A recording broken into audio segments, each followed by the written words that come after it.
جب آپ پر خوف نہیں ہوتا نا کہ میں جو منہ سے بولوں گا اس کا مجھے حساب دینا ہے، تو جو اول فول بکنا چاہے انسان وہ بک دیتا ہے. دیکھو نا باپ کے سامنے لوگ کیسی زبان چلا رہے ہوتے ہیں. ہمارے والد صاحب نے ایک واقعہ سنا ہے، ایک لبرل فیملی کا. بچپن میں ہمیں گھر میں والدہ کو سنا رہے تھے، ہم نے بھی سن لیا. انہوں نے بتایا کہ میرے کوئی دوست ہے، وہ روتا ہوا آفس آیا. کیا ہوا بھائی؟ کہ یار میرے بیٹے نے مجھے تھپڑ مارا ہے. رو رہا تھا وہ باپ. کیوں مارا ہے؟ کہہ رہے پتہ نہیں پیسے مانگ رہا تھا، کیا کر رہا تھا، مجھے پورا واقعہ یاد نہیں. بدتمیزی کر رہا تھا. تو میں نے کہا کہ بھائی میں تمہارا باپ ہوں، تم ایسے بدتمیزی کیوں کر رہے ہو؟ تو لاجک کا جواب دیکھیں کہ میں نے تو نہیں کہا تھا کہ آپ میرے باپ بنے. یہ تو آپ نے شادی اپنی خوشی کے لیے کی تھی، نتیجے میں میں پیدا ہو گیا. اب ان دلیلوں کا جواب دلائل سے دیا جائے گا؟ بولو نا. اور یہ ہمارا میڈیا آج بدتمیز اولاد کو بنا رہا ہے، بدتمیز بنا رہا ہے. بیٹی گھر سے بھاگ کے جب شادی کرتی ہے، نو عمر لڑکی، باپ کے کلیجے پہ آرے چلتے ہیں کہ نہیں چلتے؟ میڈیا سپورٹ کس کو کر رہا ہے؟ یار ایک لڑکی 40 سال کی ہو، 35 سال کی ہو، باپ اس کی شادی میں دلچسپی نہ لے رہا ہو، کورٹ میرج کرے، سمجھ میں آتا ہے.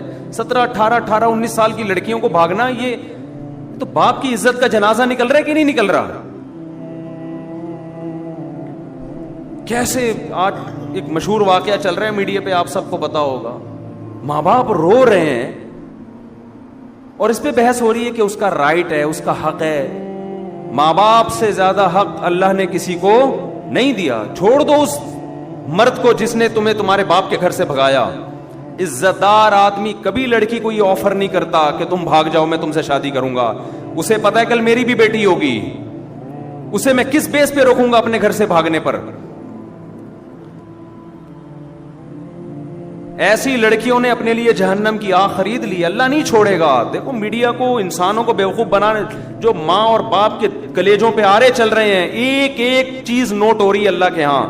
اللہ وہ ماں جو فیڈ کراتی تھی نا بچی کو، دودھ پلاتی تھی، ایک ایک گھونٹ اللہ نے محفوظ رکھا ہوا ہے کہ تیری ماں کا احسان تھا کہ جب تو روتی تھی وہ تجھے اپنی چھاتی سے لگا کے دودھ پلاتا. وہ ایک ایک دودھ کا گھونٹ اللہ کے ہاں محفوظ ہے.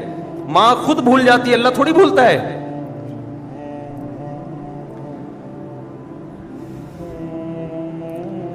اولاد بھول جاتی ہے باپ کے احسانات، باپ بھی بھول جاتا ہے مگر خدا نہیں بھولتا. روایات میں آتا ہے ماں جو بچے کو دودھ پلاتی ہے، ایک ایک گھونٹ پہ اللہ اس کو اجر دیتے ہیں.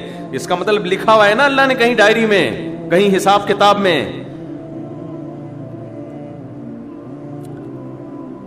کیسے 9 مہینے تکلیف سے اس نے پیٹ میں رکھا، پھر تکلیف سے اس نے جنا. اب شادی سے پہلے اس کو اطلاع بھی نہیں دینا پسند کرتے. ان کا تجربہ زیادہ، ان کا علم زیادہ، ان کی نالج زیادہ. بعض دفعہ لڑکی ایسے خاندان میں شادی کر رہی ہوتی، آپ تو اس پہ عاشق ہو، لیکن وہ ایسا خاندان ہوتا ہے کہ اس میں باپ کی عزت کا جنازہ. انگلیاں اٹھیں گی باپ پر، یار تم نے اپنی بیٹی کہاں دی ہے. باپ ان چیزوں کو بھی دیکھتا ہے. لڑکی کو چاہیے ایسے موقع پہ کس کا ساتھ دے؟ اپنے ماں باپ کا. اپنے اگر حق اس کو دیا بھی ہے اس سے درسبدار ہو جائے، بولے میں اپنے ماں باپ کو نہیں چھوڑ سکتی. اور ایسی لڑکیاں ہیں الحمدللہ معاشرے میں. لیکن ہمارا میڈیا ان کو بھی کیا بنا رہا ہے؟ باغی. دیکھو قانون کے لحاظ سے کچھ چیزیں ایسی ہوتی ہیں کہ وہ کسی کا رائٹ ہوتی ہیں، لیکن غیرت اور حمیت کے لحاظ سے غیرت اور حمیت اجازت نہیں دیتی. انسان ماں باپ کے لیے اپنے حقوق چھوڑ دیتا ہے، چھوڑ دینے چاہیے. رسول اللہ صلی اللہ علیہ وسلم نے ارشاد فرمایا، صحیح حدیث ہے، کہ اگر ماں باپ بیوی کو طلاق دینے کا کہیں تو کیا کرو؟ حدیث میں آتا ہے کہ بیوی کو چھوڑ دو.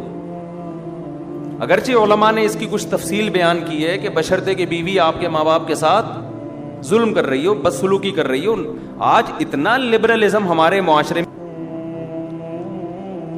بیوی پہ ترجیح کس کو دینی ہے؟ باپ اور بیوی، ماں اور بیوی میں جب تضاد ہوگا تو آپ نے کس کی طرف جانا ہے؟ ماں باپ کی طرف جانا ہے. وہ پہلے ہیں، یہ بعد میں ہیں. ہاں ہم یہ نہیں کہہ رہے کہ ظلم کرنا شروع کر دیں بیوی پر ماں کے کہنے پر. بعض مائیں بڑی ظالم ہوتی ہیں، ہم تو ساسوں کے بارے میں بیان کرتے رہتے ہیں اور ہمیں ساسوں کا آپ سے زیادہ پتا ہے، آپ کو نہیں پتا. اللہ کا شکر ہے ہمارے پاس ساسیں الحمدللہ ماؤں کی جگہیں قابل احترام ہے، لیکن آپ سے زیادہ ہیں. ہمیں ساسوں کا تجربہ آپ سے زیادہ. ہمیں تو جب کوئی دعوت پہ بلاتا ہے کہتے ہیں اپنے سسر کو بھی لے کر آئیں، تو میں کہتا ہوں کون سے والے؟ آپ کو نہیں یہ کہنا پڑتا، آپ لے آتے ہیں اپنے سسر کو. ہم پوچھتے ہیں بھائی کون سے والے؟ وہ کہتے ہیں یار یہ تمہارے ساتھ یہ مسئلہ. ہمارے ایک رشتہ دار نے مجھے دعوت پہ بلایا کہ آپ بھی آئے اپنے سسر کو بھی لے آئے. میں نے کہا کون سے والے؟ کہنے یار یہ تمہارے یہ ہیڈی کی ختم نہیں ہوتی. کون سے والے؟ سالوں کو بلائیں کون سے والے؟ بیگم کو بلائیں کون سی والی؟ ہدیہ کوئی لے کر آتا ہے یہ کیک آپ کے گھر کا، کون سے والے؟ تو یار شادیاں آپ نے کی، ٹینشن میں ہمیں دے رہے ہو. تو پہلے تو میں بیٹھ کے کاٹ رہا ہوتا تھا کیک نا. ایک کیک آ گیا، اب اس کے اتنے حصے، پھر یہاں بچے زیادہ ہیں یہاں بچے کم ہیں، تو اس کے حساب سے یوں آڑا ترشا کٹتا تھا یوں کر کے. دیکھو یوں آ رہا ہے، بچے زیادہ ہیں تو دو یوں کر کے چوری گھمائی، پھر یوں لایا، ٹھیک ہے نا. یہ بچوں کا حصہ نکل گیا. اب میں نے یہ سیٹ اپ ہی ختم کر دیا ہے. اب میں نے یہ کیا، ہدیہ آیا وہیں بچوں کو، وہیں لڑکوں کو کھلا دیا. گھر لے کر گئے تو ان کو بولا جو پہلے نمبر پہ آئے گا وہ ہدیہ وہ پہلے نمبر کے گھر پہ، دوسرے پہ آئے گا وہ دوسرے گھر پہ، تیسرے پہ آئے گا وہ. اب ہم لوگوں کو تو نہیں کہہ سکتے جب بھی آؤ مٹھائی کے اتنے ڈبے لے کر آؤ، کہے گا یار خرچہ ہمارا کیوں کرا رہے ہو. تو میں یہ عرض کر رہا ہوں میرے بھائی، ہم کبھی ماں باپ کے بارے میں یہ نہیں کہتے کہ ماں کے کہنے پر بیوی پہ ظلم شروع کر دو. نا نا نا نا، یہ اس کی اجازت نہیں ہے. اس کے بھی کچھ رائٹ ہیں، وہ بھی کسی کی بیٹی ہے. باپ کے کہنے پر بیوی پر ظلم کر دو، ایسا نہیں ہے. لیکن اگر آپ کی بیوی ماں باپ کے ساتھ بلا وجہ بدتمیزی کر رہی ہے، ان کو عزت نہیں دے رہی، ماں باپ تنگ آ چکے ہیں اس سے، زندگی عذاب بن گئی ہے، تو نبی صلی اللہ علیہ وسلم کی صحیح حدیث ہے کہ پھر اگر ماں باپ کہتے ہیں اس کو چھوڑ دو تو کیا کرو؟ چھوڑ دو. لیکن علماء ایک اور قید لگا دیتے ہیں اس زمانے میں، کہیں عورتوں پہ ظلم نہ شروع ہو جائے نا بیویوں پہ. کیونکہ بعض دفعہ ماں باپ کہتے ہیں خود سے نہ چھوڑا جائے بلکہ کسی عالم سے، کسی صحیح آدمی کے سامنے پوری صورتحال رکھی جائے. وہ تجزیہ کرے گا کہ اس میں غلطی پر کون ہے.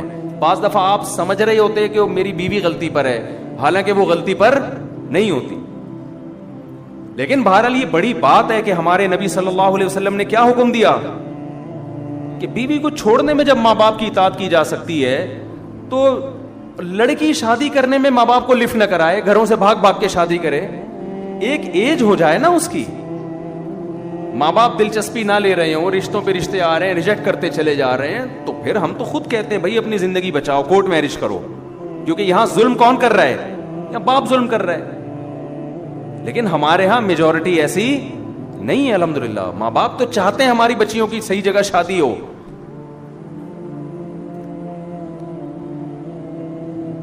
اور حضرت ابو دردہ رضی اللہ عنہ کا واقعہ صحیح حدیث ہے. حضرت ابو دردہ کے پاس ایک شخص آیا اور کہنے لگا میرے باپ میری بیوی سے نفرت کرتا ہے، کچھ بدسلوکی کرتی ہوگی، مجھے کہتا ہے کہ میں بیوی کو چھوڑ دوں.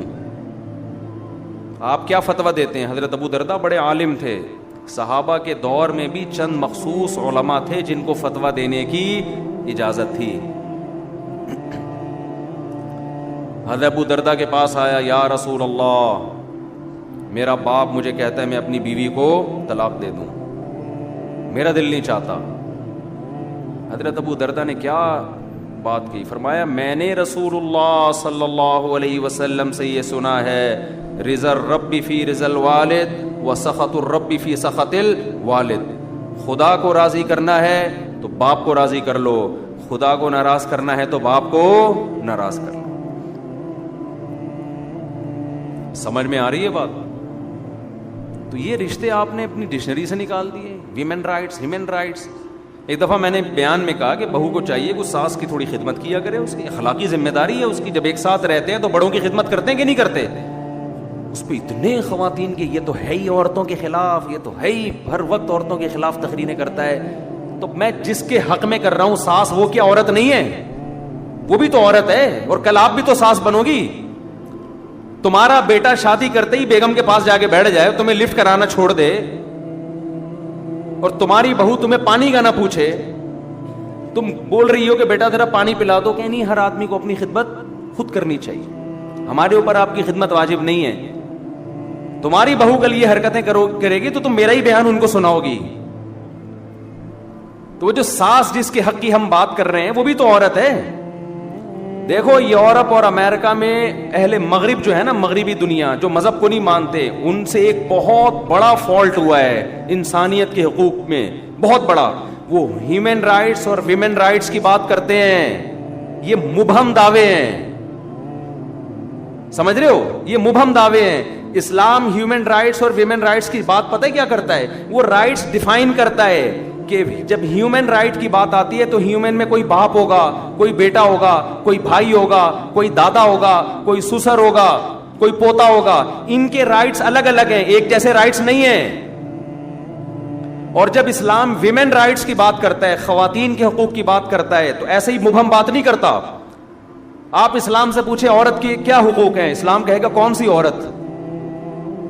ہر ایک کے الگ الگ ہیں. ماں ہے اس کے الگ حقوق ہیں، بیوی ہے اس کے الگ ہیں، بیٹی ہے اس کے الگ ہیں. کسی کمپنی میں آپ جاؤ، آپ بولو یہاں انسانوں کے کیا حقوق ہیں، کمپنی کا مینیجر بولے گا کون سا انسان؟ امپلائیز کے الگ حقوق ہیں میرے بھائی، مینیجر کے الگ اس کو حقوق ہیں، ڈائریکٹر کے الگ حقوق ہیں، چوکیدار کے الگ حقوق ہیں، اکاؤنٹنٹ کے بارے میں الگ قوانین ہیں.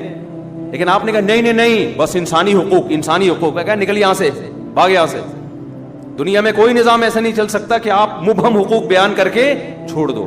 یہ جو مغربی دنیا جو مذہب کو نہیں مانتی، اس نے جب حقوق کی بات کی ہے نا، ویمن رائٹ، تو اس کا مطلب پتہ ہے کیا ہے؟ اس کا مطلب رشتوں کو ختم کرنا. لڑکی آزاد ہے، وہ اپنے باپ کی آنکھوں میں آنکھیں ڈال کے بات کرے گی. باپ اسے کہتا ہے بیٹا پانی لے کر آؤ، وہ کہے گی یہ خواتین کے حقوق ہے کہ میری مرضی کہ میں لاؤں کہ نہ لاؤں. سمجھتے ہو؟ میری مرضی کہ میں لاؤں یا نہ لاؤں. یہاں شروع سے ہی غلطی ہو رہی ہے. یہ کہتے ہیں بچے پیدا کرنے میں بھی انسان آزاد ہے، چاہے پیدا کرے چاہے پیدا نہ کرے. سمجھ رہے ہو؟ عورت کو پریگننسی ہو گئی، اس کی مرضی حمل ضائع کرا دے یا بچہ پیدا کر لے. یہیں سے کیا ہو رہا ہے؟ گڑبڑ ہو رہی ہے. بچہ پیدا ہو گیا، اس کی مرضی اس کو پالے یا نہ پالے. نہیں پالنا تو گورنمنٹ کے پاس پالنے کی جگہ وہاں جمع کرا دے. سمجھتے ہو کہ نہیں سمجھتے؟ تو ان کا تو سارا ریلیشن ہی ختم. اسلام شروع سے ہی گچی پکڑ لیتا ہے آپ کی، حمل روکنے کی اجازت نہیں. ہو گیا پیدا کرنا پڑے گا، کیونکہ یہ آپ کسی کی نسل ہو. اگر ماضی میں انسان نسلیں روک لیتے، ہمیں زندگی کا حق ملتا. تو یہ نیچرل ہے، جانور مجبور ہے اپنی نسل بڑھانے پر، آپ بھی مجبور ہیں، آپ کو بڑھانی پڑے گی. کیوں؟ آپ ہمیشہ اس دنیا میں نہیں رہو گے. آپ نے خاص تعداد میں جو اللہ چاہتے ہیں، وَبَثَّ مِنْهُمَا رِجَالًا كَثِيرًا وَنِسَاءً، آدم اور حوا کو پیدا کیا. اللہ کہتے ہیں آپ کی یہ رائٹس نہیں ہے کہ اب نسل روک لو. نا نا نا نا نا نا، آپ کی ایک دوسرے کی طرف اٹریکشن ہم نے نسل بڑھانے کے لیے رکھی ہے. آدم علیہ السلام یہ نعرہ لگاتے میری مرضی، میں نہیں بچے پیدا کرتا. حضرت حوا کہتی ہیں اگر آپ کرو گے بھی تو میرا رائٹس ہے، میں نہیں چاہتی اولاد. ہم ہوتے پیدا. شکر ہے اس وقت یہ تنظیمیں نہیں بنی تھیں، ورنہ اماں حوا کو یہ سمجھا رہی ہوتی کہ یہ آپ کا رائٹ ہے، آپ کا شوہر آپ پہ زبردستی نہیں کر سکتا. آپ کا رائٹ ہے، آپ کو بچہ چاہیے نہیں چاہیے آپ کا رائٹ ہے. اماں حوا کہتی تھی مجھے نہیں چاہیے. آج ہم کہاں ہوتے؟ عالم ارواح میں ہی گھوم رہے ہوتے، وہاں بھی نہیں ہوتے ہوتے ہی نہیں. ہم ہمیشہ تھوڑی ہیں. میرے والد شادی نہ کرتے، نسل روکتے، میں پیدا ہوتا مجھے زندگی کی نعمت ملتی. آپ کے والدین شادی نہ کرتے، نسل روکتے، آپ کو یہ انسانیت کے حقوق میں یہ نہیں ہے کہ نسل روکی جائے. انسانیت کے حقوق میں یہ ہے کہ نہ روکی جائے. آپ پابند ہیں فطرت کی طرف سے، اس پر قدرت نے آپ کے ذمہ لگائے، نیچر نے آپ کے ذمہ لگایا ہے. لیکن جو خدا کو نہیں مانتا پھر وہ کبھی بھی فطرت کے راستے پر نہیں چلتا. ایسے بیڑا ہی غرق کر دیا پورے معاشرے کا. آزاد آزاد آزاد.